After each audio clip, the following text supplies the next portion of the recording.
Okay, we are here with me and Jordan for MMA latest weekend re. Oh yeah. Whoa. Okay, I accidentally had Maybe the we're chat not. open and I heard myself. Sorry. You hurt yourself. Don't do that. No. I had the Hangout open because I'm the one running it, and it actually just played simultaneously. Oh, okay. I gotcha. That was weird when I started saying that. Okay, sorry. Well, let's start off with World Series of Fighting 15. We'll start with. I think we should probably just do the Gage Gallard. You want to talk about that one? Oh, let's just start off with Patino, Eric Reynolds. I really like. That's one I did go back and watch. One of the few ones I did watch. Oh, cool. All right. Yeah. Give me your Okay, thoughts on Patino. that. I mean, Patino's not Houston. Well, he is technically now a Houston-based fighter, so I really like him over at Gold's MMA, I believe. But they had a really good war. Him and Eric Reynolds. Eric Reynolds has had some wars. I believe his last. He's had ups and downs, but he was decent. But Patino came in there and just put on a dominant win. I remember it was incredibly bloody. He got on top. His jiu-jitsu was really what won it for him. And he got on top and elbowed him to hell. Then we got to Jessica Aguilar versus Kalindra Freya, the one we thought didn't Yeah. show up. Yeah, My bad. that Maybe one she was. should have showed up. Yeah, she did show up. It was a pretty dominant win. It's It everyone was. gave her the fight by 5 points, 4 points at Yeah. least. Yeah. Jessica Aguilar is a beast, man. She's one of the best 115ers in the world. Yeah, was it her that got choked out? No, it wasn't. It was Gurgel. It was Zoila Frosto. Yeah, okay. Yeah. And then we had Gaethje versus Gallard, which I think is where we really started getting into it. And we need to talk about why. You don't think that was a split, do you? Because No, that was horrible. I mean, Gagey dominated that fight. yeah, He probably should have finished it. Like we had talked about earlier, if he would have used any of his wrestling, he would have. I mean, he could have finished that fight in the first round well, I don't know probably. about the I don't know about the wrestling finishing it. I mean, it would have solidified his win. I mean, Gallard's never been someone to get knocked out on the ground, but I think if he would have pressured more, I think he was just in fear of that jab because I think you can argue Gallard won the first round with his jab, but the second and third he did not. And I don't know how you can argue that his jab won him the fight. He backed up way too much and got hit with too much stuff. And the third was arguably a 10-8 round. Gallard was limping the whole last minute or two. Yeah, I mean, Correctly. Gagey was crushing him with those leg kicks. I mean, Gagey controlled the fight from the get go. I think if you've read online, Gagey's getting quite a bit of flack actually for not having some killer instinct or going for the finish when a lot of people seem to think that he probably could have finished Melvin, which I don't care. He won the fight. That's fine. Gagey still shows some signs of being a little raw, man. I really want him to start working some head movement because he was taking some shots from Gallard that, I mean, Mm-hmm. had lost some power because Gagey had chopped him down with kicks and Gallard was gassed out, so they didn't have full pop on him. But Gagey's obviously got a ton of talent, great wrestler, superpower. But it was a good win for him. But hopefully he'll start to refine some of his striking techniques. Yeah, I hope so. But I mean, I'm so upset that a judge actually. I don't know how you could do that. That's just Yeah, that was silly. that was. I can totally see it 29-28. I can see you giving him a round, but I can't see anyone giving it. Like the only other round they could give him is round two, and you can't give him round two. It's just I don't know, very upsetting. It was a great fight. It was a great fight. They It was made it fun. exciting. Gallard was exciting in that fight, even though he was backing up a lot and trying to counter. It was exciting. I enjoyed it. But I scored terrible it judging. 30-27 for Gagey. Yeah, So yeah, I would have scored it the same, but I mean, I can totally understand a 29-28 if someone wants to say the sure, jab was because it was there, definitely there. But right. yeah. So And okay. then Branch versus Okami, I'll let you take the lead on that one. Yeah, Branch Okami. I didn't get to watch it live, obviously, because these cards were all simultaneous. So I kind of went back and watched it, and it was a pretty good fight. Yushin seemed to gas quicker than normal.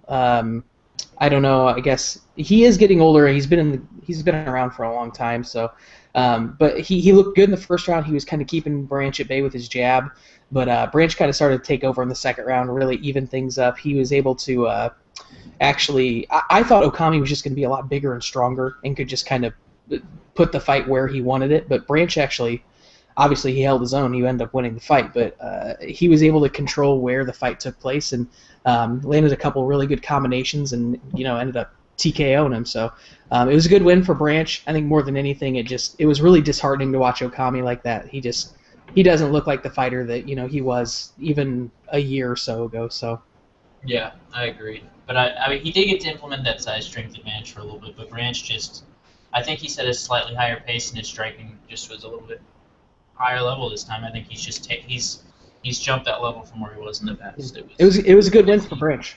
Yeah, it's good to see Branch winning after everyone's just known him as the guy that got slam KO'd. That was a pretty brutal KO. But I mean, it's good to see someone not completely, because you see a lot of guys' careers after a spectacle like that, losing like that, they kind of crack, they never come back, and he's come back and really, while not in the UFC, he's reinvented himself against some guys who would be ranked high in the UFC. I mean, Okami, if he was back in there, he'd be ranked top 15, top 20, no issue. Arguably top 10 if he really put it in. But yeah, good to see Branch coming back. It was a good win. You want to hop over to Bellator then? Yeah, where should we start? Man, there's like fights that I like on Bellator, but a lot of them are. Well, there's a couple of them that we probably don't have a ton to say on, so we could just start with Mo Lawal, Joe Vidapo. Makes me sad, but I went back and watched it, and while I think Mo won it all, he's fighting a guy who's at least one weight class down, and in my opinion, Vidapo is a welterweight, given the right motivation. He's a guy who'd fit great at welterweight. He looked so small, and he did put up some great offense against Mo. I mean, the dude was going for it, working for his wrestling. I mean, Mo did not look like what you'd expect. I mean, he won, clearly, but I mean, he should have, the way that matchup was set up, he should have never remotely had any offense given his way, and he had to deal with a lot from Vidapo, and Vidapo proved he was game. He was game the entire fight. Yeah, he was. I mean, give Joe Vidapo all the credit in the world. He came in on a really short notice, and he actually put up a very good fight. I think Mo was a huge favorite, something like a minus 900 or so. We talked about it earlier. I don't remember exactly what it was, but he was fighting like a negative 900. I'll say that. Yeah, he was a huge favorite. So I mean, I expected that fight to end very quickly. So the fact that Joe was actually able to stretch it out into a 3-round fight shows how tough he is. And I mean, Mo I don't know if you saw after the fight in the presser at all, he was just instantly onto Rampage again. Yeah. Talking about how he's. So I mean, it's whatever. I don't know how much you could put into that. Considering their first fight, I didn't think was very exciting. I mean, it was. Yeah. It was what it was. I don't think he warrants a fight. I mean, I guess you could say because he has a win now, and a lot of people thought he won, even though I didn't. I thought. I'm pretty sure. I think I scored that for Rampage. I definitely scored it for Rampage. So there was a big controversy. I can't remember. It was a while ago. Well, I feel like it was only a controversy because King Mo wants to make it a controversy. That dude is just hanging on to relevance by the skin of its teeth. Like he's never, in my opinion, been a top 10 guy. He's never proven that. I still am upset about the Gegard Mousasi fight. The prime example of one, and I'm a wrestler, so I'm biased. I like guys on top. Yeah, it is the best example of a guy on bottom winning a fight. That is the best example I could ever name, other than someone not that one fight in Pride where the dude elbowed a dude in the face and he knocked him out from mount. Like he was on the ground mounted. Only other there's a handful, and that's it. It upsets me that's one he was a part of that. Yeah. So. Sorry, that one. It was a good fight in Vidapo. I think Vidapo's stock went up more than Mo's. If you really want to get down to it, Vidapo can go down back to 185 or even 170 if he really pushed himself. He's getting up there in age, but I feel like his stock went up more than Mo's. Going into that fight, Joe Vidapo was on 2 or 3 fight win streak. He had a couple good wins at middleweight. So I mean, I think he could go back to middleweight with his head held high, and probably get a couple more wins. So he fought Cortez Coleman. Cortez Coleman is a scary man. Okay, that man is. If you've seen him fight, that is violence. He is like that was a good fight. That was a really good fight. People forget about Cortez Coleman. He has some losses. He's kind of like I don't like to say this, but he's like Crazy Horse, not in the same way, but I mean he's just violence is there. He's not the most well-rounded guy, but there's a lot of violence in those hands. He's always got a puncher's chance. Yeah, and then we've got Richmond versus Nampham, which we all kind of expected, sadly, as much as I personally like Nampham, but totally saw it coming. Yep, not much to talk about that one. He went in there and undersized. He looks so undersized. Well, Richmond's a pretty big dude, but yeah, I it know was it's a big 45er, but it was pretty clear to him, fan, if he was ever going to make a real run anywhere, it should have been at 35. And he spent a lot of his career at 55. yeah, And he's not a uh, freak figure. right. I think Fan did drop to 35 for a while. Yeah, I think he did, but I guess he. Because I remember Mizugaki beat him up. Yeah, another strong right. His weakness has always been the wrestling and guys who were faster than him, and you can see in his record it's filled with guys like that. That if they were faster, if they could wrestle, that's who beats him. Yeah, so I mean that was a pretty easy fight to call. Richmond So, went in there and just wrecked him. So yeah, I just forgot about the fight that like totally fits the exact opposite is like when he beat Cole Miller. yeah, Totally slower than him, and definitely couldn't take him down. So it was that kind of fight. yeah, he beat him He up. has the advantage against those people. Sorry. No, you're good, man. Next Yeah, fight. Next fight was awesome. Ridiculous. Joe Schilling and Melvin Manhoef. Yeah, that was. I want to see it again. I think we need to put it on once every 6 months for Bellator. Just have it as the biannual Schilling Manhoef event. Just that fight. I think it'll be one of those fights where everyone wins. It'll go back and forth. It's so even. Both of them were rocked several times. And the shot that actually puts anyone completely out is so unassuming. It was a great combo. I think it was a straight right left hook, right? Yeah, technique, man. It was like a short. Yeah, it was like a short hook with a straight behind it. Schilling is so big. I did not realize how big he was. Yeah, man. He's a big lanky dude. I know, but I mean, I've seen him in maybe it's just his Manhoef's so short. I just remember. Yeah, Manhoef is very short. But I mean, fire plug. Manhoef's a fire plug. He looked great in the first round, man. He came out and cracked Schilling and landed some good ground and pound. And kudos to Schilling, man. He weathered the storm and came back. And yeah, it was everything that fight was made out to be, but it lasted longer. I don't think anyone really saw it going past the first round. So it was awesome that it did. I hope I would watch either of those guys fight anybody. So yeah, I'd like to see Schilling give this a real run. I'd like him to give Bellator a try. Yeah, I think he will. I mean, as long as they don't go in there and throw him to Halsey really quick, a top level wrestler. Oh yeah, I think he's never gonna beat those guys. I mean, okay, I won't say never. It's MMA, but I mean, I just don't see Halsey's gonna get him down. I'd love to see a Shlemenko fight. I'm saying that right now. I'd love to see a Shlemenko fight. Yeah, that'd be an awesome fight. I would watch that. I think Shlemenko would probably want to get it to the ground pretty quick because I don't think he'd want to sit there and try to bang with Joe Schilling, but. I think he would give it a try for a little bit. I think he's he's slower than Manhoef. I think he's got the technique to stand there for a while, and I know he's not world champion, which I think he can stand there and at least give it a go.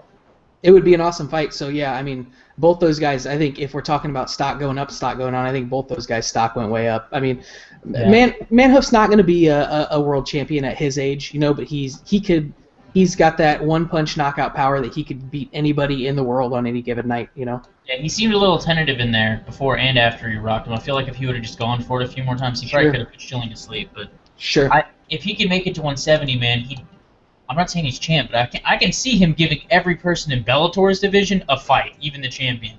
Sure. I just don't know why. I mean, it's got to be the age, and it's just a tough weight cut. But damn, if he wanted to give it a run for championship, I'd totally give him a chance against Douglas Lima if he can keep it standing. And I think his sprawl's good enough, man. He sprawled real good against Tim Kennedy for a while, and I think I brought that up before the fight. He can sprawl. When you've got a good sprawl, you can do a lot of damage as a kickboxer. Yeah, and I think one of the things, though, that's a detriment for him is he loves to put on a show. I think he's one of those dudes that genuinely likes to go out there and get a fan reaction out of his fight. And so I think he'll stand there and bang with anybody. I mean, and he's got the skill to do it. It's just his chin after, however many kickboxing fights he has in 25. Now? Yeah, so, he's in his mid to late 30s, and, your chin can only hold up so long, so.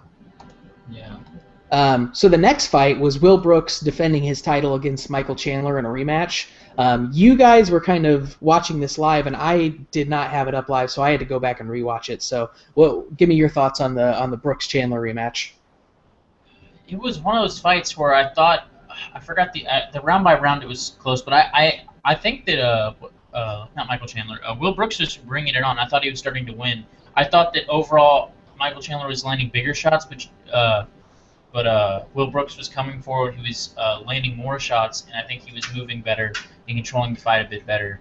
And Chandler just, I don't know what it was. In the first round he looked real good, and then it just started to get kind of weird. And then they were close rounds, but eventually it just seemed like the momentum was shifting. And then that weird hook hit him, and then he acted like he got poked in the eye, and then it was so awkward. I don't know how to describe it, but it's a valid win for Will Brooks. I'm a big fan of Michael Chandler, and I think it's a big win for him. I've doubted Will Brooks. I still have my doubts for him. I think more than anything, this says that maybe Bellator's lightweights aren't the WEC welterweights that we thought they, or I mean not welterweights, lightweights that we thought they were. Yeah. How they all transitioned over. We doubted the WEC ones, but I feel like that it just may not be as good. And I think the Chandlers also, all of them are still really young. Will Brooks is still really young. Michael Chandler is very early in MMA, if I'm not mistaken. I mean, he's fresh out of the NCAAs not too long ago. His competition is just Bubba Jenkins. They're all still in early stages of MMA. Bubba Jenkins only had like 4 or 5 fights. It's I don't know. I think it says a lot more about where Bellator's lightweight division is, because then we've seen Eddie Alvarez go over, who put on a great fight, but was, in my opinion, outside of that flurry, outclassed by Donald Cerrone. And Donald Cerrone, who is elite, definitely, but he's not the big dogs yet. I mean, he's not Anthony Pettis. He's not like if we did a champ versus champ, I don't think it would have ever been close. I don't know what that. Yeah, that's all. That's how I just say it. It just I think it puts in perspective where Bellator really is. People keep trying to say they can come over, and I just think that UFC is just too far. The gap's bigger than we think it is. Yeah, that's fair. I think that's fair. So going back and watching this, I wanted to give you a little credit because before that fight even came up, you were talking about how good of a ref Jason Herzog was, and I agreed. But you know what? After that, I rewatched it, and that Herzog made a great call, man, because Chandler was out of it. He didn't know what the hell was going on. He was making the motion like he got poked in the eye, but that was a clean punch. It was a clean punch. We could, from the angle we saw, or in live, you didn't notice it, but when they replayed it, clear as day. It was. If you watch this live, we all made the ones that watched it live. We were like, whoa. When it replayed, we were like, that's a clean punch. I think it was watching it too, and he was like, that's a clean punch. And Chandler took a shot, and he was out of it, man, and Will Brooks jumped on it. So it was a great performance. I thought it was a pretty close fight. It was a really competitive fight, and Will Brooks looked good. I think Chandler still is a very good a prospect. He's got a lot of talent, and I think what you said rings pretty true. I think these guys, even though they're very good, I think it's not as seamless of a transition as you go into the UFC's 155 division as some people might have thought previously, because even as talented as these guys are and as fun as they are to watch, I think you throw them in there with any of the top 5 guys, for sure they don't win. Top 10 guys, I think they struggle with. They might pull off a win, but any of your Cerrones, your Melendezes, and maybe these are just top 5 guys, but I think all those guys are still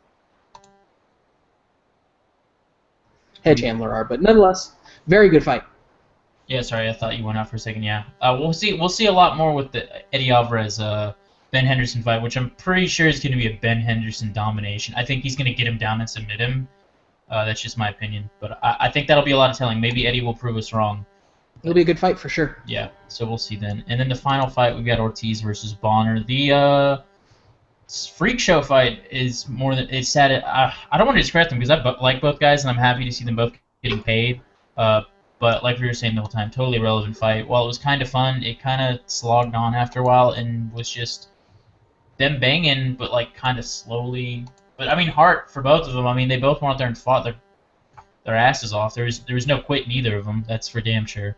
But yeah, just didn't get excited. I wasn't excited about it. It wasn't exciting before. I wasn't super excited during. I just respect them. I don't really mind if they both retire next time. I don't really want to see two Ortiz versus maybe King Mo. Maybe King Mo. That could be fun. Not I don't know, Emmanuel Newton. Maybe I think he was trying to push that. I mean, maybe if they don't have anyone else, or if they're looking for, maybe this will draw some eyes. But it's not a sustainable eye. It's one of those things where they're cherry picking UFC's former talent, and once that's gone, what are they going to do? I don't know. If they just build on that, I don't know. Sorry, irrelevant, but yeah. No, you're fine. I mean, yeah, that's true, and I mean, it was kind of fun. I mean, they sat there and they traded they traded punches for 3 rounds. I mean, it was fun. It was, yeah, like you said, it was irrelevant. But Bellator knows what they're doing apparently, because they released the ratings numbers today. Did you see that? Yeah, they did really well. Was it 1.2 million? Something like that. Yeah, well, that was like the average. It peaked at 2, so it was technically during the Ortiz Bonner fight, it was the highest rated cable fight or MMA fight this year over anything the UFC's put on cable. So like your Spike cards or I mean your Fox Sports cards, it's even beat those. So it did very well. Scott Coker knows what he's doing. Obviously, it was an irrelevant fight, but I think the casual fan knows Tito Ortiz. The casual fan knows Stephan Bonner.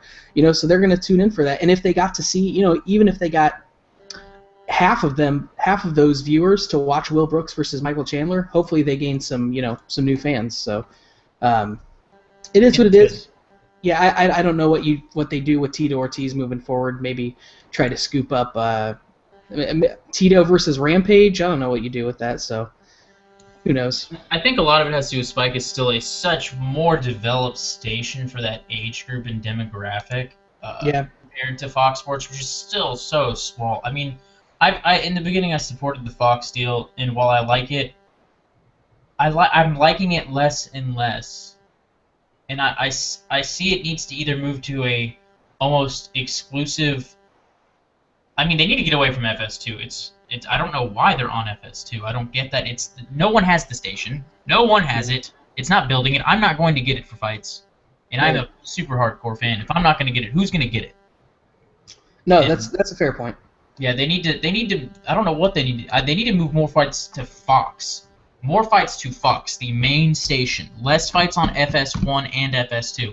I'd like to see 20 to 30% move to Fox instead of we having 5 events on Fox a year and everything else. I'm not sure. They released the schedule yesterday. Yeah. I haven't looked over it very well yet. So I looked over it, but I couldn't quote anything. But I would hope that they would move I want them to move a more valuable station. But the thing is, they can be on there. It's not like it's completely filled to where they could add 5 more events. It's totally plausible. Saturday nights is not a big night for Fox in general. In any, maybe college football, and I can see they could shift those events toward the summer or the spring, and that's fine. If they're doing college football on Fox, which I don't exactly know. I don't follow college football. Sure. But I'm sure that Fox has some deals with that. If that's I don't know. I just feel like the deal, while I'm sure is financially going well, I feel like it would be better if they pushed it more on Fox, get that bigger audience. Because those events, there's no competing with them. Those events are the ones that draw, we have some of them hitting 5 million and something. Yeah, I mean, those are prime time on network television, so.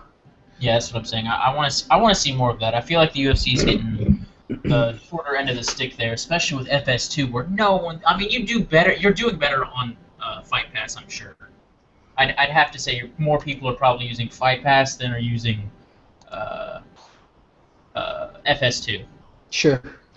Okay, well let's hop over to the UFC. We'll just do the whole main card because this one, besides outside the main event, a lot of people were kind of shitting on this card, man, because it didn't have a It was exciting. I can agree with it. It had very little name value. Yeah, no, and I agree. I'm not saying that it didn't warrant that, but it ended up being a pretty good card. It was a pretty. In the end, I think the Ultimate Fighter was worth it because the two guys that finally made it out of it were clearly level, like they were ready to make that jump.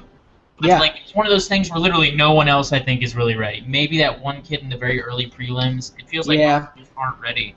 And maybe I'm wrong. Maybe they prove me wrong. Totally go. No, I want to see fighters prove me wrong, but it doesn't look like they will. No, I think you're right. And yeah, the two kids that ended up winning both looked really solid. And actually, even the people that they fought, all 4 guys that made it to finals looked like they are at least UFC level. Could win a fight in the UFC. So we'll see how that goes. But so the first fight of the night was Hector Urbina and Edgar Garcia. You were really high on Urbina going in. Oh, okay. We got to talk about my boy Urbina. That was just fantastic. It was a weird fight. Okay, weird fight. And Edgar, if I'm remembering correctly, Garcia went for the early takedown, right? Yeah. He was, which was really because Urbina, if you've watched tape on him, is a very proficient grappler. And not just his wrestling, he's proficient at grappling. I'm not saying he's a black belt, super elite, whatever. He's good at grappling, like in general. It's just like if you know that you've got better striking, why would you work that? I don't know. I'm not a fighter like that caliber, whatever. I'm not him. I'm not going to judge that. It just seemed really, really weird, and he paid for it. It's clear he paid for that mistake. Urbina just destroyed him once he got out of it. It was a weird mix, and then Urbina just got into his stride, and that was just epic guillotine. Okay. It was a very, very solid guillotine. Like Urbina was throwing some crazy strikes, and I think Garcia kind of just saw an opportunity to try to take his back, which was a horrible decision because Urbina just tossed him off and got him up against the cage, and sunk in. It was almost a bulldog choke, but it was just a really solid guillotine. It was nasty guillotine. Yeah, I know. I can see why he thought, oh, this wrestler's getting wild, blah blah, which I can totally see, and he thought it was a good idea in the sense. But I mean, if you watch tape on him, he would get put in weird ass positions on Tough, and he would find his way out of them, and then he would hit he was hitting fireman's carries that you should probably never do in MMA because your neck's wet out. And he's just hitting them, and he's one of the best examples of good wrestling on The Ultimate Fighter in a long time. Like not just basic double X and legs. I mean, this dude is good at like all the fancy stuff. He can do the fancy stuff and make it applicable, and I really like that about Hector Urbina. He's made a big fan of it. Yeah, no, Urbina's got a lot of talent, and I mean, remember he was fighting up a weight class on Tough, and he almost out-wrestled Cahal Pendred, who's a pretty solid grappler, and is a natural 185. So and he was out-wrestling him, and then it switched. It totally. I went and rewatched that fight afterwards because I kind of was blurry on it when we were talking about it, so I could have more sense of it. You're right. Early on, he was giving it to him, and then he gassed, and Pendred just took over and did his thing. Now that he's in proper shape, and Urbina looks like someone to watch out for. So yeah, he had a fire in him, and he'll take risks, and he'll take how can I explain it? He's got the Ben Henderson feel for me, and a lot of people hate on Ben Henderson. Whatever they say, that man would take risks to finish fights, and whether you like the split, we talked about it's the split decision thing. People would still say it was boring or whatever, but we'll take risks to win fights, and he uses his wrestling in an exciting way, and that is what Hector Urbina does, and that's what I like. I'm a Henderson fan, he puts wrestling in a good light. Whether you like other parts of him, people hate the religious part. I don't care what anyone says. These guys go out there and they use wrestling in the way it's supposed to be used, and I like that. Yeah. It's not always done like that, and it's cool to see. All right, next fight was Augusto Montano and Chris Heatherly. That was. And you were right. You corrected me on this. That guy has been fighting at that weight class for a while, and he was doing really well against Montano early on. He was part of that round. He won. He won the better part of that round, and then he got hit with some knees and got clinched, and he just got demolished. Like it just shifted. Montano just was so. That man's enormous. That man is enormous. He's a big welterweight man, and Heatherly. If nothing else, I mean, this should be the wake-up call for Heatherly to drop down to 55 because he's tiny. He should not be. He was. I mean, I bet you it's gonna be a tough freaking cut because he looked like he was stocky, but I mean, he can. I'd have to say, is it possible? It's possible. And if he wants to give a real UFC go after taking these fights, I'd hope the UFC gives him one more chance. Just because he took two fights like this. At 170, I know that's what he was at, but it's pretty damn clear. It's one of those cases where it's clear he's been outsized by a humongous margin. Yeah. Especially in this one. I mean, Ben Saunders is lanky. This guy was just a Goliath of a welterweight. That man, he's likable. Montano was really likable at the press conference if you watched it. He's a really likable guy. I have nothing against him, but damn, did he fight a very small man. Yeah, absolutely, and it was a beatdown. Montano looked good, so we'll see what happens. He have to work on that wrestling because Heatherly was doing really well. That's what he did have some offense early on. The first minute or two, it was definitely Heatherly's fight, and that minute it transitioned. In that last minute, it was all Montano. Just knees of death. That's what I'll call it. Yeah, it was solid. Montano looked kind of what I thought. I actually, when I was doing my little pre-fight predictions, I picked Montano by first round stoppage, so I felt pretty justified in that one. But yeah, I don't know what the future holds for him. I don't know how solid his all-around game is, but he's got some nice striking, and he seemed to at least hold his own grappling. So yeah, I like to see more of him. I want to see him against some lower level guys, see where he's really at. This really showed he can at least hang. So I want to see him against some guys that are in there. What's his name? I want to see him. Oh wait, no, he's fighting. Martins might be a good fight. Do you remember him? Yeah, Lucas Martins. No, that's wait. Is it Adrian? Cerrone knocked Adriano him with a head Martinez. kick. No, you're right. Yeah. Yeah, I'd like to see Adriano them Martinez. fight. I'd really like to see them fight. I think Okay. that Martins would, if he actually got him on the ground, he'd probably outclass him because Martins is a legit black belt, like high level. But I think that. I think he's a 55er, isn't he? Oh, you're right. You're right. Because he got TKO'd by Cerrone with a head kick. I just remember he's. I see him, I have a vision of him, and he's enormous. So okay, Sure. fine. Yeah, he's a big I'd love to dude. see him fight regardless of the weight class. I'd love to see that fight. And now we got to get to the fight we all got wrong: Lamas versus Bermudez. Yep. The great guillotine choke from the jab. Man, I think we all kind of forgot how good Ricardo Lamas. Like, would you agree that we are all like? So I know personally. I'll speak personally. I was just very high. Bermudez had looked great his last few times. He kept improving, and I mean, Lamas fought a tough, dirty fight against Diaz. Not saying dirty in an illegal way, but just like it was gritty. There was a lot of grappling and jockeying for position. There was a lot of clinch grappling, which is arguably the most boring things going on, and I can see why people say that. It was sure. I was there live, and it was. I enjoyed it, but I mean, I can see when someone would say it looked rough because that was in it, and I thought he lost it. I'm one of the. I don't know if I'm the only dissenter. I'm one of the few people that think that it was a pretty clear 29-28. But I'm okay with Lamas winning, I guess, because he's definitely very talented and he's gonna go far. Yeah, man. I mean, and you look at it, and Lamas doesn't have a lot of bad losses on his record, and Bermudez looked good. He had the pace going the way he wanted. He stepped in, and Lamas just hit a picture perfect jab on him, man. When Bermudez walked right into it, and one thing everyone was saying before the fight, man, was can Bermudez take the punch, and he couldn't. He got dropped, and Lamas threw on a beautiful guillotine as soon as he was down. So, good win for Lamas, man. His guillotine is probably one of his better. Surprising win. It was like a lot of us said we thought Bermudez was going to win, but we wouldn't be surprised if Lamas pulled it out. But he came out and did it in a very amazing way, which I'm really happy about. He sad as it was for Bermudez, who's been on a tear. Who's just been on he's had one of those things where it's lots of close. He's got that Ben Henderson thing where that's why some people stop liking him because he's got a lot of split decisions. I can see why they don't like that, but I mean he's been out there putting on exciting fights, fighting elite guys, kicking ass, and it kind of sucks for him. But he'll be back. He's still real young.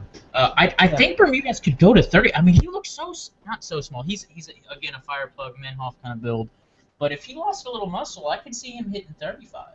I could see it. Yeah, I think that's probably possible, and I think the big question with him is just his chin, man, and that's a tough one because you can't do anything besides try to. But at 35, he'll have less of a chin issue. I mean, the guys are going to be smaller, they're going to be faster, but he's super fast. He was faster than Lamas that fight. He was at the speed there. He did get hit with the bigger punches, and Lamas had bigger power, I would say, at least. Yeah. More consistent power. Maybe Bermudez can inflict one super shot because he can generate some knockout power. Oh yeah, he just swings like a sledgehammer, right? Yeah. But I mean, at 35, I could see him. Doing better than he is right now. Everyone's like the answer's to drop. I don't think that's always the answer because clearly he's talented. He's top 10 at featherweight. I'm not telling him to do it immediately or anything, but I can see a positive thing there with his height. I feel like his height isn't that. He's right in that sweet spot. Him and Mendez are, but I feel like Mendez is just way more talented than him. Yeah, and I mean, Bermudez and Mendez are like it's like Mendez is Bermudez, but with everything way better. Like they're not exact, but very similar. But the chin's better, the hands are better, the speed's better, the wrestling's better. It's just everything is better there. Sure. I love Bermudez. I love him. And not to take anything away from Bermudez because he's still a great fighter, and he did just run through Clay Guida, man. He just ran through Guida. Choke. Oh, that choke. So I mean, that's more than anything. That's just a great performance by Lamas. He obviously has very crisp striking, and that was a picture-perfect jab, and then just sunk in a nasty guillotine. So good for Lamas. It was a great win. Yeah, but one thing I want to bring up is a lot of people are calling for him to get a title shot above Mendez again, which is kind of freaking me out. What I really want to see, and whether you're on either side of it, I want to see that fight made. I think that's the fight you make next, is Mendez versus Lamas. Yeah, I know they don't like to pin guys coming off wins to guys coming off losses, but I think if you're coming off a close loss in a title fight Against against, Castango, though, one where I'd have to yeah, say he looked a lot better than Lamas did. he looked a lot better Lamas, than anybody's ever looked yeah, against. other than the guy that choked him out that's in like the paramilitary forces in Brazil now. I saw that little mini interview doc. Yeah, That guy that choked out him early on in his career. It's yeah, been a while, man, and I think he's the only one that I don't. I'm in the few that don't think Connor's gonna take the belt, but I'll watch the fight. no, I don't think Conor will take the belt Mendes either. is the But only one I can see taking that belt, but I'd love to see Lamas Mendes because people are like, oh, it kills a contender. They both already fought him. Who the hell cares? It's just no, who gets the next fight. no, that's perfect because it makes sense time-wise too. Because Dana already said that if Cub Swanson beats Frankie Edgar, which is a big if, that's a big if. I'm pretty sure Cub's gonna lose. Maybe I'm in the dissenters thing. I think he's Well, gonna get out I think wrestled. it's pretty 50-50. I think Frankie's like a slight favorite right now, but Oh yeah, I see where the odds are. Trust me, I know. I'm just saying my personal prediction is we're gonna sure. see Edgar win and it's gonna mess up everything. No, I agree. I think Edgar's going to win too. But if Dana said if Cub can beat Edgar, then Cub gets the next shot. He's the definite deserving guy. So. He's definitely next. Early on I had some questions about who I think really deserved it, but the way I see it playing out is if Cub wins, then we get Cub versus Aldo, who Aldo will probably win again, but no, it doesn't really matter who actually wins. The next fight will be Conor. That's pretty good. They're just going to do it. I mean, I don't like it. I get it. It's a big money fight. I get why they're doing it. I hope that if win or lose, they give him some wrestlers so we can at least see. I want to see it, whether it's if he wins or loses, whatever. If he somehow gets to the fight, you got to give him the wrestlers. You got to give Menez up there. You got to put Edgar up there against him. You got to let him prove himself. Right. I don't want to see him try and protect him anything after that or whatever they're doing. Maybe they're not protecting him at all. Maybe we're all making it up. But I want to see. No. I'm cool with the big money fight. I'll just say I'm cool with the theatrics for a little bit, but after that you gotta like totally let it go because the timing will work perfect for the winner of Lamas Mendes. Probably Mendes. Kind of biased here.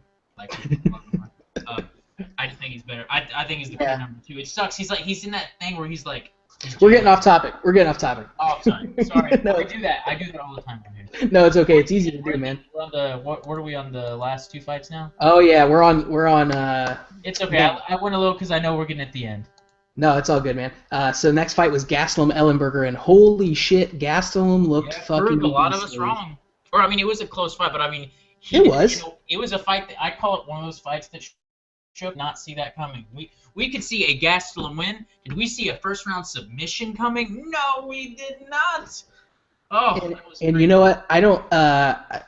When we were watching, and I mean, even though I predicted Gastelum to win, I thought it'd be like a close decision where Ellenberger was just getting tired towards the end, and Gastelum's will kind of took over. It was so weird, man. And you know this is his choke. This is Gastelum's. This is his. Holy shit, man! This is what he kills you with. He got Bubba Jenkins with it. He almost got Uriah with it.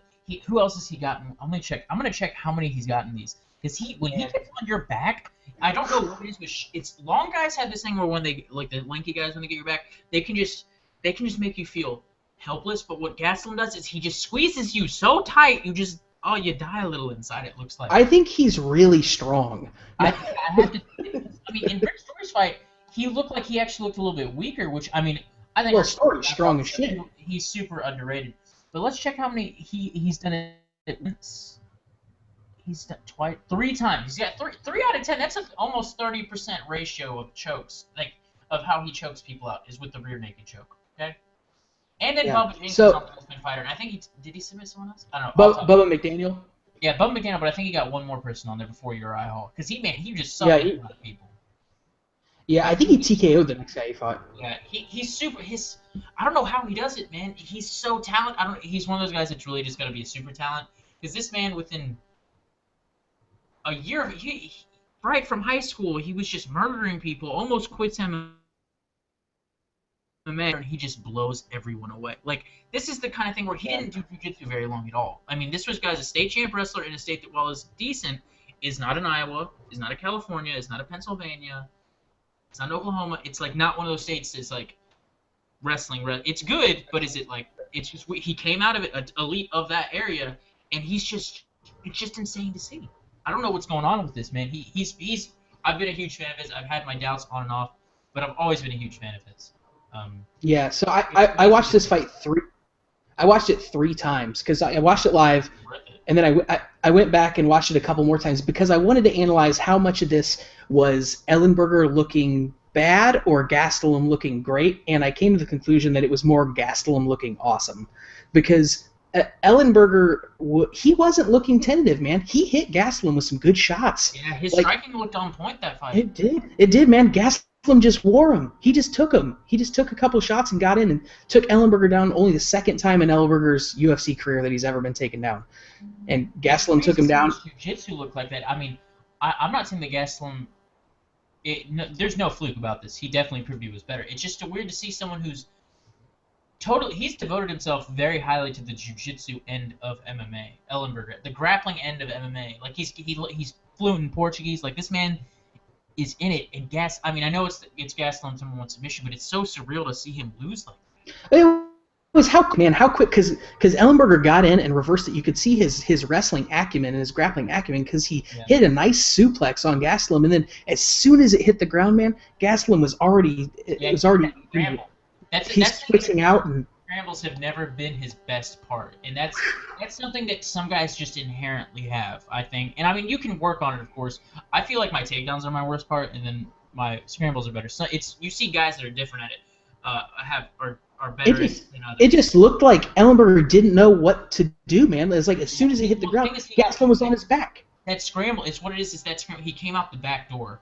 And that's something that some guys are very good at, and Gastelum has proved he's good at that. So basically, if you give him a hole, he's going to come around you. And that's something some guys do. And in wrestling, you see it a lot. There's some guys that are just really good at it. And I've been trying to find footage of his wrestling career. I can't find any, man, for the life of me. But he's had to have been amazing at it, because the way he comes out the back door on people, his takedowns are good. Gastelum's got solid takedowns. But what he gets you is when you get him in a weird position and he reverses you. And he's so good at it. It happened to Bubba McDaniels, too. It's happened to a lot of guys. They take him down, it's them, and you're like, oh, the wrestler's on his back. This wrestler's good. He's not good off his back. He's good at creating scrambles and putting you in that bad position. He's a fun story, too, man. You know, the last pick on the season of Tough goes on to win the whole thing. And fights the scariest man in Tough history. Yeah. And, hey, I like Uriah Hall, man. But I have nothing against Uriah Hall. I just think it was really funny. He proved he deserved that at a degree. He was hitting the kick. He hit it on that one guy that I feel so bad for. The guy that got hit with that. That guy looked like he died. And that guy seems like such a sweet guy. I feel like people will always remember him for that, even though he did look pretty good after that. He had some time. The last thing I wanted to say about this fight was just that this is so cliche and silly, but like at the beginning of the fight, we were talking. I was like, man, Gastelum looked like he's ready to kill somebody. Like he had that look in his eye, man. Before the fight, he was pacing back and forth, and Ellenberger looked like he was in the zone, but man, Gastelum looked like he was ready to just beat anybody that was in that cage with him. I think he's fully devoted himself. I think he's come from the two ends of MMA fighting career, not in the sense of huge losses or being on your ass. He was on the verge of quitting, and he's been there. He's been on the verge of going back to not following his dream, and now he's on the other end of being a top 10 fighter, and he knows it's in his grasp, and he's completely devoted to it. You can see it.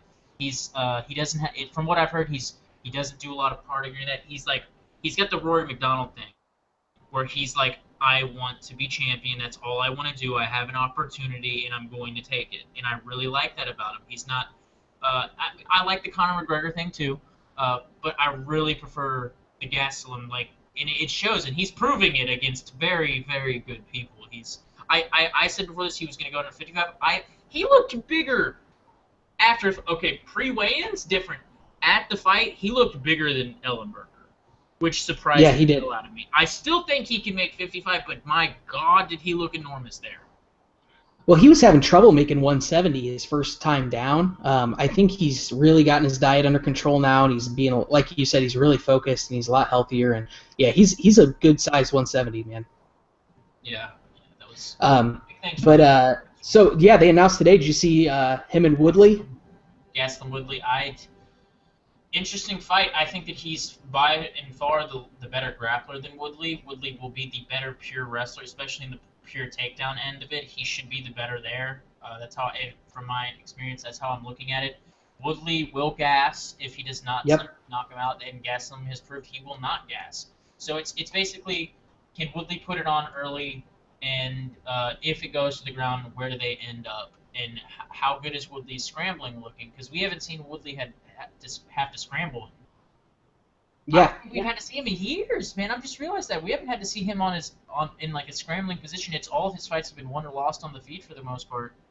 yeah, I agree, man. Gastelum, I was already a fan going in, but he made me a huge fan this weekend, and I think, yeah, if he can stay away from a big power shot in the first round from Woodley, I think he will really, really hold up well in later rounds, and I could even see him subbing Woodley later in the Oh fight. yeah, definitely. His jiu if he what is I don't know about other submissions, but if he gets your back, he gets anyone's back at welterweight.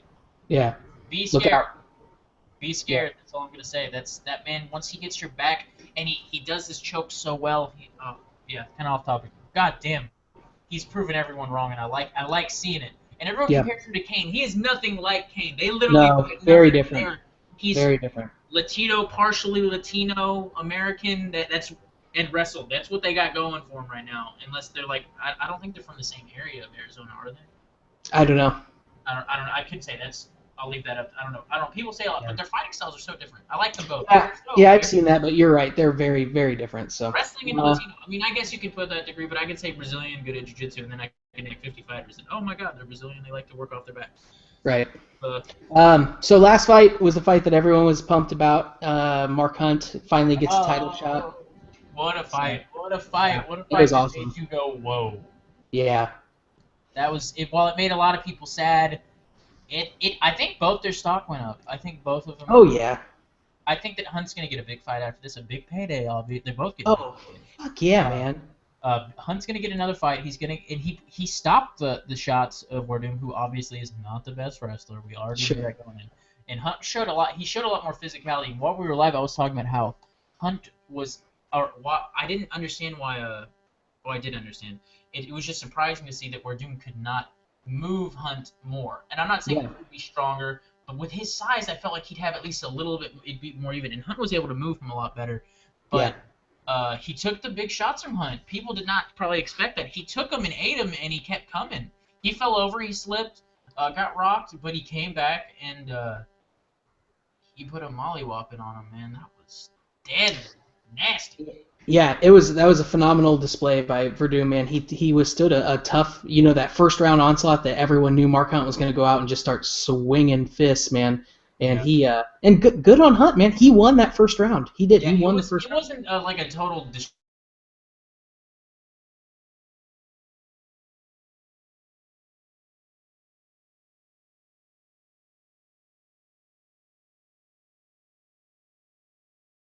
struck him down. He just couldn't stop it. Did you? Yeah. You just no. Yeah, you were frozen for a while, so I couldn't see it. So it's doing something weird. But yeah, I really like what Mark Hunt did. He tried, and even at the end, you saw him so upset. He knew what was going on, but he couldn't get up, and he couldn't stop the punches. And I felt bad for him. But I mean, it's one of those fights where no matter who won, you're going to be kind of sad because I'm the biggest Fedor fan in the world, and I love Wardum. I don't care what anyone says. Wardum is so cool. I love him so much. He's an total awesome, badass. Yeah, man, that was people treat him like Weidman. People give him that Weidman treatment, which still pisses me off. He beat your hero. People need to move the hell on. He beat your hero. What the hell did you want him to do? Lose to him to loot for you? He's the better fighter. He's gone on, and that's what happened here. While I love Hunt, and I love Fedor, I do love Fedor, the weird sweater man that he is. Wardum is just so. He deserves it so much. His career has been he's been in the grittiness of like the fight game for so long. With Hunt, they were both there. They were back in Pride. They're both fighting badasses, and I don't know. It's just good to see someone who you know has been putting in the time for so long, and who's clearly not the greatest.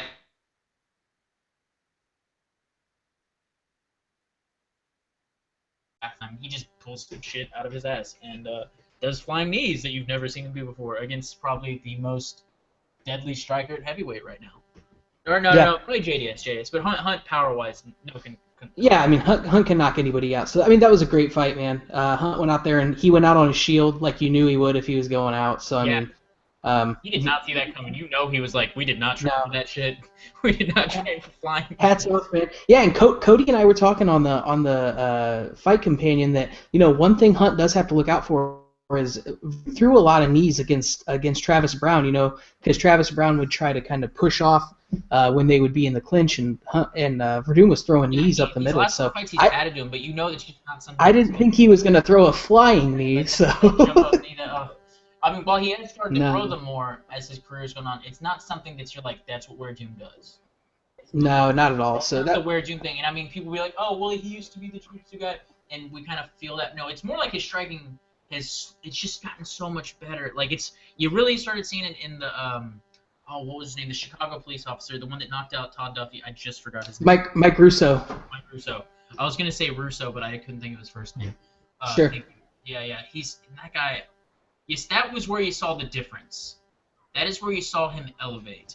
And while I'm not saying Mike Russo is the greatest striker, he's got a freaking chin, and he's proved that time and time again. He is hard to put down, and Verdum put him down, and then you saw every fight he's just come out and been the better striker. And he's not the fastest, he's not the most athletic, he's not the most explosive. He's consistent. That's what I like him. He's creative and consistent. I agree. So yeah, that was awesome. I guess let's just wrap it up with, I'll just ask a couple very short answer, just few second questions. What was the best fight of the weekend? Exciting. Oh, you put me in a bad spot. No, I have to. For overall,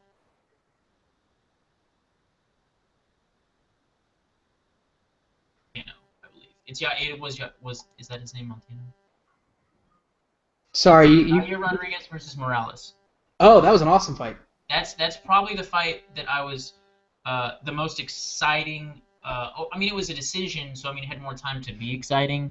If you wanted to say just most crazy finishes, just best fight of the weekend. What you thought the best fight you watched this weekend? Yair versus Morales. It was the most back and forth. It was competitive, but I mean, we saw what I think could be a true star in Yair. I think we could see a real. He's got the whole package. That was solid. That was my number one choice. So I'll go Schilling Manhoof just because that was my number two. So. Oh, you had the same fight. You had Yair and. Yeah, that's what I thought. That was the best fight of the weekend too. Yeah, that was the most competitive fight that I've seen all week. I mean, it wasn't the closest. It was competitive in the sense that both guys I can see being great, and one of them really I think has an opportunity. He's if I remember correctly, Yair. He's 22, man. Is he Mexican, born in Mexico? Because it says he's a part of USA Wrestling and stuff. Oh yeah, I don't know where he was born. I don't know his backstory. I mean, I don't really care. I just don't know I don't know how that all worked out. I don't know if It's because they did a big photo shoot with him at the USA a big USA Wrestling facility, and I think he speaks perfect English. Yeah, he's born in Chihuahua, Mexico. Okay, never mind. That's what it says. That's what I'm saying. He's got better wrestling than any Mexican fighter I've seen. Sure. That's what I'm saying. That's what I'm saying. He's the real difference. Kane is an American, whatever descent. This guy's the real Mexican with wrestling. That's going to be the difference. The Mexican fighters that have that wrestling is going to be able to bring them to that next level because they're not going to be able to be pulling Anderson Silva's unless they've got crazy boxing. Okay. Yeah. Who had the most disappointing performance of the weekend? Disappointing and just pure sadness, Mark Hunt. Sure. Pure sadness in the fact that I liked him and I wanted him to do better, but I also that was sad no matter what. But who I just thought didn't perform to their level, it'd have to be with the UFC again probably. Oh, I'd say it's a tie between Okami and Bermudez. Actually, I'd say it's a three-way tie: Ellenberger, Bermudez, and Okami. All three of them, just whoa. Nothing negative against them. It's the fight game. It happens. But damn, no one bet all three of those fights. They did not expect to see all three of those fights to go that way. Yep. Yeah, I was on Okami too. I think it was disheartening to see him just get beat up by Dave Branch, who's not bad. He's a middle of the road guy, but I think if he comes back to UFC, he's not just middle of the road. I think people are not giving him enough credit. That's what I'm saying. That one crazy slam knockout. I think he can come back. He's not going to be champion or anything, but I think he could give some guys some tough fights. I think he'd give a guy like Bisping a tough fight. I think he'd give Bosch a good fight. Mark Munoz a good fight. I think he'd give a lot of those guys that are top 15 a good fight. I don't know. I don't know if I agree with that. I think maybe, and maybe out of those guys, maybe he gives Boach a good fight, but I think Munoz is too much wrestling wise. I just think Munoz could probably control him, and I think Bisping could probably outstrike him. But I mean, yeah, nothing against Dave Branch. He is a good fighter. I can see him losing all three. If you were to have all three of those fights back to back, I can see him losing all three. That's not saying he's going to win. I think he can get a fight, and he could win all three of them. I think he's got the potential to rise above. I think so yeah. Nothing to take anything away from Dave Branch. He's a very good fighter, but Okami just, you could tell it's just not there. I wonder how much heart he's got left in it. It's got to be tough going from being the #1 contender in the world to being cut by the top organization to losing in a second tier organization. In your, so it's got to be tough, man. I don't know psychologically where he's at. His career has declined too. It's when Shell finally retired. That whole area is kind of stagnated. Hendo's kind of gotten down. The Team Quest area, man, it's just not looking good. You got Sukaju fighting in Bellator. You got that going for you. Yeah. So, I think that's probably all we need to go over right now. We just kind of wanted to cover what happened this weekend. I know there's a lot of stuff outside of that, with the Rufus Sports stuff. We'll probably get into that later this week, and upcoming fights. There's a lot of really cool matchups, undercard stuff that they just announced that we'll probably go over later. So overall, I think it was a great night of fights. I thought the Bellator card was really, really good, and I thought the UFC card was really, really good. It's a shame that World Series of Fighting would even try to put a card on at the same time, and it was just a poor decision. I want them to stick around, but if they keep doing stupid crap like that, they're not going to make it out of 2015. They just aren't. Right, too much right. Quick question though. Yeah. If for some reason, I know he's probably got a championship clause, but do you think the UFC might sign David Branch in the near future? Yeah. Do you think? Obviously, you think he might lose those fights, but he might start even lower than that. I can see. I think he can make another run. That's what I'm saying, because I feel like he's a guy who kind of got cut prematurely. While he's never going to be champion, in my opinion, I think he's got at least the talent to be there. And I'm not even a big, gigantic David Branch fan. I just feel like he's clearly the by and large champion over there with no real competition. Okami was that test. If Okami just destroys him, he's proven he was never meant to be there. And if he beats Okami, he can come back. That's how I feel. Well, yeah, and we see that a lot actually, where guys don't live up to what maybe Dana and Joe Silva thought they could be in their first run, and they get beat and they have a couple bad losses. They go outside, they learn from that. Dave Branch, I think, is a pretty good example. I think he could come back and have a couple good wins. In the UFC, there's a couple guys I'd like to see him. I'd like to see him fight a guy like Sam Alvey. I'd like to see him fight Sam Alvey. That'd be a good fight. Have you looked at his record? Let me read it off for you. He's 15-3. His 3 losses are to Anthony Johnson, at a catch weight, by the way, 85 pounds. It was out of the UFC at Titan. Before that, it was a knee bar loss in the UFC. Okay, this is how it went. He had a couple fights. Fought in Bellator, then he knocked out or choked Derek Mann, and he's a heavyweight, by the way. Yeah. And then he fought in the UFC, got KO'd by Gerald Harris, won 2 fights in the UFC, then got submitted by Paul Harris. Toquinho. For everyone. Got submitted by Kneebar. Totally fine. If you didn't, the guy does it like crazy. Gets cut off of a 1 fight. He was 2-1. Yeah. Technically 2-2 in the UFC, and against pretty good guys. And then he gets cut, has 2 wins dominantly, loses to Johnson by decision, and then goes on now another 5-fight win streak. This guy, I'm not saying he's champ material, but his losses are all these people, and they're pretty good. No, I'm looking at the UFC. I'm looking at the UFC middleweight roster right now, and there's 5 or 6 guys off the top of my head that I would like to see him fight. I would like to see Dave Branch fight Cesar Muchanch, Cesar Ferreira. I'd like to see him fight Uriah Hall. I'd like to see him fight a guy like what's the dude from Tough that I can't think of it. What about I don't know which one I'm thinking about. But what about even a guy like Talis Ladies? I'd like to see him fight Talis. That'd be a good fight. I'd love to see them fight. That could really see Ladies proved Ladies proved a lot in his last couple fights. He's knocking dudes out, man. He's just proven he's elite. He's always had elite jiu-jitsu, but he didn't have that whole MMA game rounded out, and he's proven he's rounded it all out. Yeah. So I agree. I think they could definitely take a chance on Branch, and I think he could. He can definitely fill some cards. He's the guy that's not the biggest name, but he's got the talent, and he's puts on pretty exciting fights. He's got a bunch of decisions, if you go back, but a lot of them are guys he just couldn't get his jiu-jitsu game going. But he Sure. outstruck all of them. He has a win over Paulo Filio, who recently isn't exactly a Sure. ginormous win. But I mean, he's been outside the UFC since 2011, and he's only lost one time. Yep. He's 1, 2, 3, 4, 5, 6, 7-1 since leaving the UFC. I'd have to think he's one of the bigger cases for someone to come back. Call him back up. He's probably got a contract that's killer. That's not very good for. Well, yeah, we'll see. We'll see how long World Series of Fighting is actually around. So. But yeah, I guess that's it for us. Do we have any other? Doing a live one for. We're gonna do a weigh-in for Edgar versus Swanson that fight night, and then we'll probably do another. Are you down for the fight companion? Yeah, I think this time we'll probably just do the main card because we sat there for like 6 hours last time. That was kind of crazy. I'm alone, and I like doing those. I literally fight nights. Like I've told my girlfriend, everyone, don't mess with me. That's my time. That's my time. But yeah, off topic. We'll just end it now. Thanks everyone for hanging out with us for the weekly recap with MMA latest. We'll see you guys next time.